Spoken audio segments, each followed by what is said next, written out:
On today's episode of WatchJRGo, we are back at the abandoned mini resort, and today, hopefully we get close to having AC.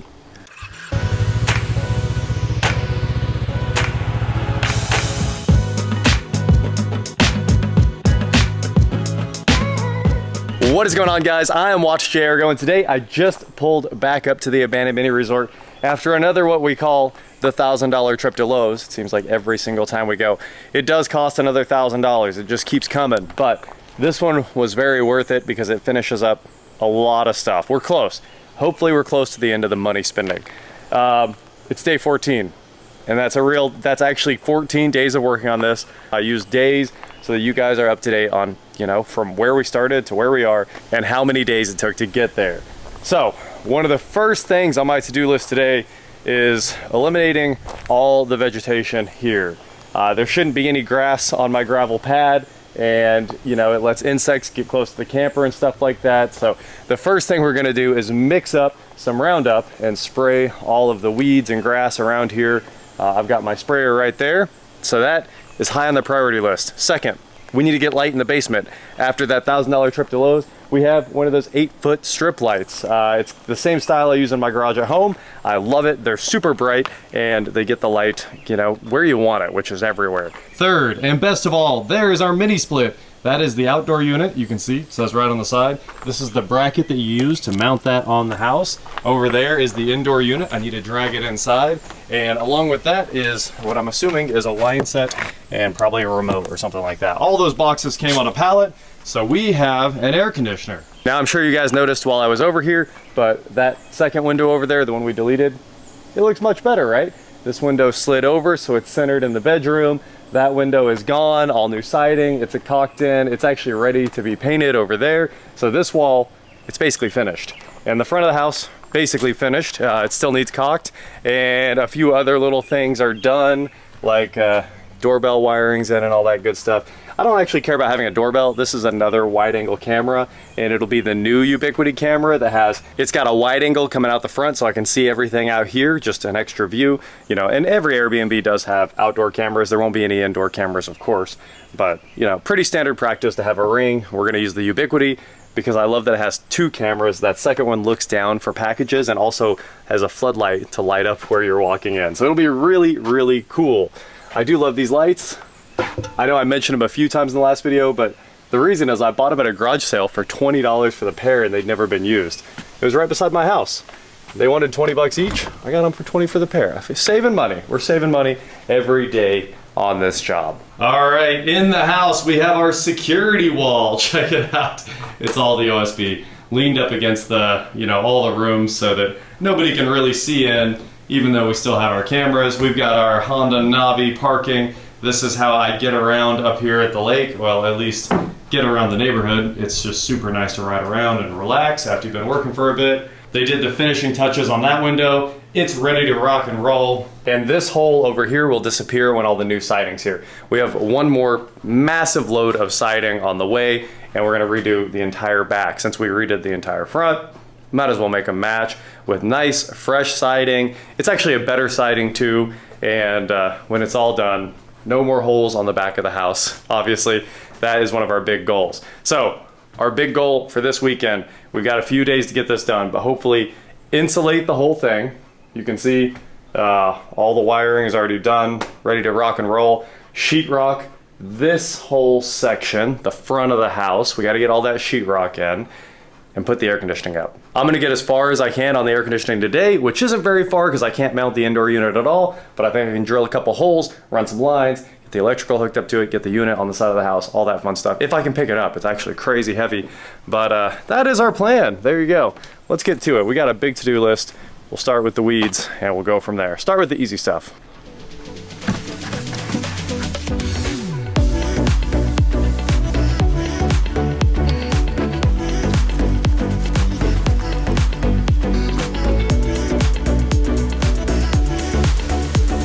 One mission completed. Hopefully all of that grass back there is dead, and this looks like nice gray gravel again by the end of the day.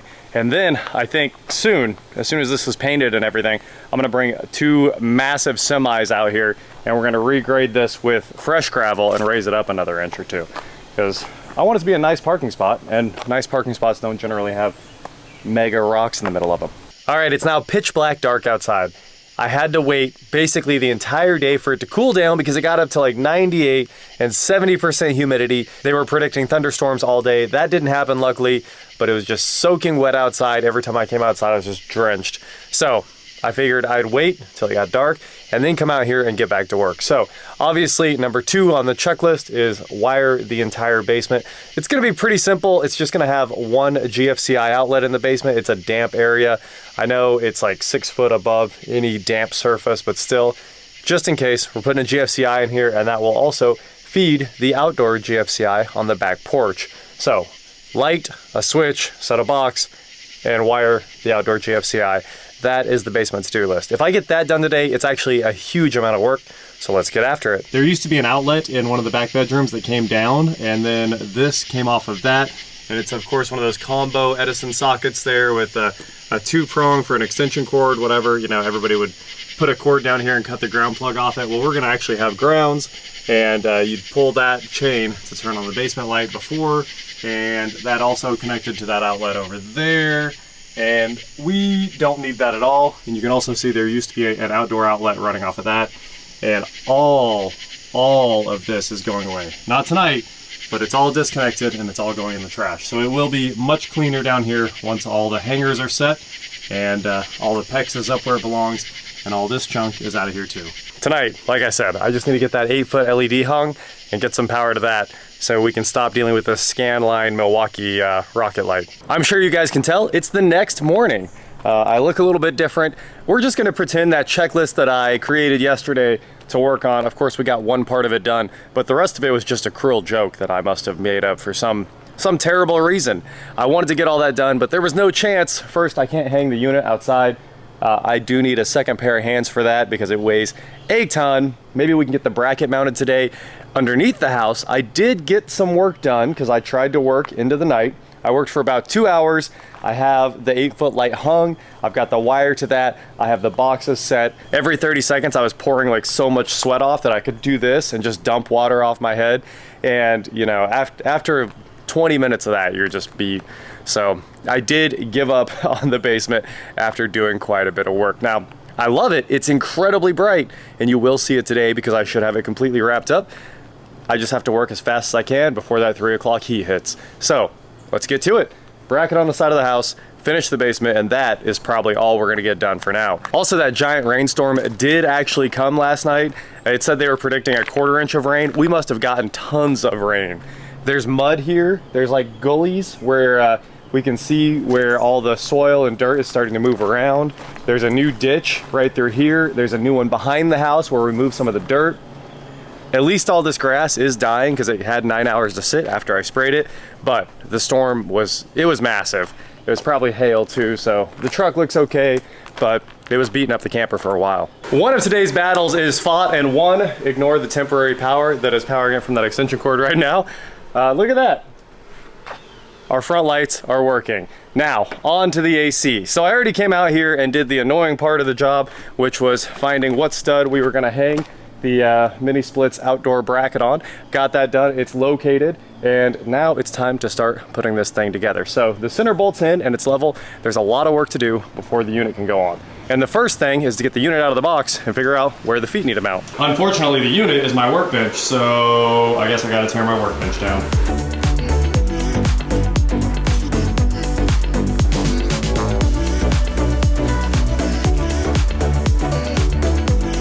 It's out of the box. I took a quick measurement. It looks like it's 20 inches on center between the brackets, so I need to go outside and make sure we're gonna land 20 inches on center. If not, well, it's gonna be a whole different thing to try to make this happen. I can already tell you it's not. It's 29 inches center to center on these studs, and that's where I'm landing outside.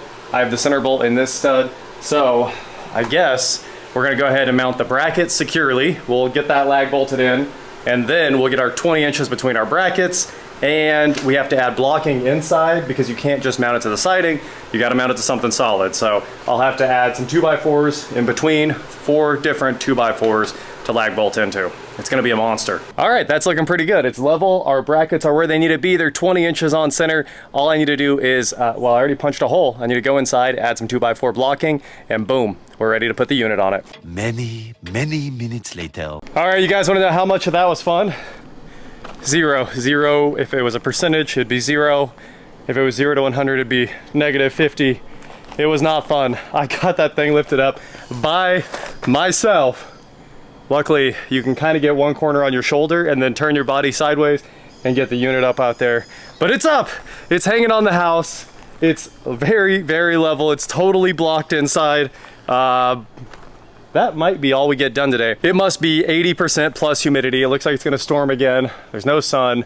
I'm glad there's no sun, or it would be even worse, but it feels like I moved back to Louisiana, or I'm literally in the lake right now. One of the two, I don't know, but I need to go dry off for a minute, and then we can head back inside and punch the hole for the line set. That's one busy wall of the house. We got the spigot, all the power for the house ends up on the opposite wall from where the power comes in. So it adds to the cost. It definitely adds to the cost. We have 10.3 running over to this unit, even though it only pulls 15 amps. So we're way overkill there. The whip and the disconnect are on their way right now. And after that, I can power this thing up.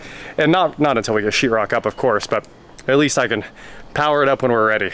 Well, it is 1 a.m. the next day from when we started this 3-thing checklist to when it got done. Now, it shouldn't have taken that long, but it did. Let's just say that it did. I actually tied up a lot of loose ends in between those 3 things, but for the most part, those are the main things we got done. So, the outdoor of the AC unit is mounted. The indoor tomorrow after the sheetrock and insulation comes in. The lawn is hopefully dead. It looks a little less brown after that giant storm, but I think the weed killer is gonna hold up. I am very excited about this one here. Having these outdoor lights makes the place look lived in, and they look great. So that is, you know, awesome news. Now let's go down to the basement and check in on that. All right, here we go. Last night I put in that 8-foot LED strip, and today I actually made a ton of changes to the basement in general. It's getting better and better and better. I knew it was gonna take a lot of time to get this ready, but this part here is done. Boom! We have light, and a lot of light. Since there's a possibility that the basement can be damp, I don't know why people think this could ever be lived in. It would take an insane amount of excavating, and it needs to be the utility, you know, crawl space. This is just a giant crawl space. It's not even a basement. And it's awesome having a giant crawl space. I can't say enough how great that is. A normal one's what, a foot, 2 foot? This one is 5, 6 foot at times, and at other times it's like a foot over there in the corner, specifically. It just kind of tapers, and they just left this crawl space exactly how the hill was, and it's awesome. So I am a huge fan of that. Anyway, we got a GFCI there in case we ever have any damp issues there. No, it doesn't trip the light. I ran the light directly to the feed from the panel because I don't want the light shutting off if the GFCI trips. There was an outlet over there. I think I mentioned it. And I went ahead and hooked that back up. And then there's another piece of Romex that runs all the way over, and that goes to the outdoor outlet, which has to be GFCI protected. So all of these outlets are on the load side of the GFCI, so if anything happens, you know, we're protected. Say a hair dryer falls in some rain out on the porch, I don't know how anything would ever happen. I honestly don't know if I've ever tripped one of these that wasn't a mistake in my life, but you know, that's the code. You have to protect the outdoor outlets and anything damp. So we've got this one, we got that one, and outside, of course, we'll have another one in a plastic enclosure with the cord drop through and all the good stuff. You know, we still have to get all this PEX hung up. We got a lot of work to do, but that light is an absolute game changer. It makes it super easy to work down here. And now we can we gotta do a little bit of excavation, get this pad perfectly level. We can set the water heater. It's almost water heater time. And the best part is it's right under the panel. So the wiring can almost come straight down into the water heater. And right over, it's just a slight jog and up in for its main feed to the PEX manifold there. So super, super close. Let's get back upstairs. This is not a good sign. Not even a little bit. So you saw that lightning there. I am just hoping that there's not another storm the size of the one last night that created all that washout. It was cool to know where the water's going, but I don't need more of those. There is a flooding warning. Like, I'm not in a flood zone, nowhere close to one.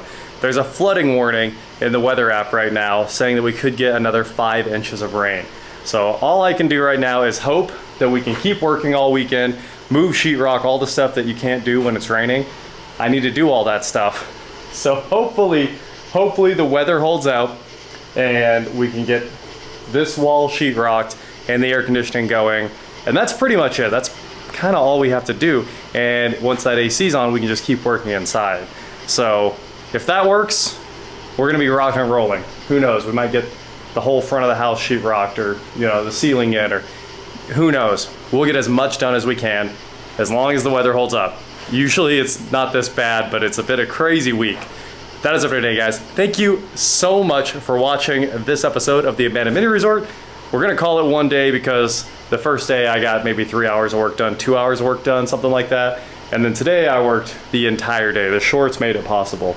With the jeans on, I couldn't do it. So luckily I had some basketball shorts with me so I can rock and roll. Don't forget to head on over to shop.WatchJRGo.com for cool shirts just like this. And please like, share, subscribe, do whatever you want to do. And I will talk to you next time. Getting the AC done won't be that big of a deal. We just have to stick that line set through the wall and the wiring that goes with it. That's what that black cord is there. Those both will go through the wall right up there in that corner. But it all depends on if we can get sheetrock up first. And that's a tough thing to depend on, honestly. And insulating, no big deal. Insulation will be here at noon tomorrow, but sheetrock, let's just hope.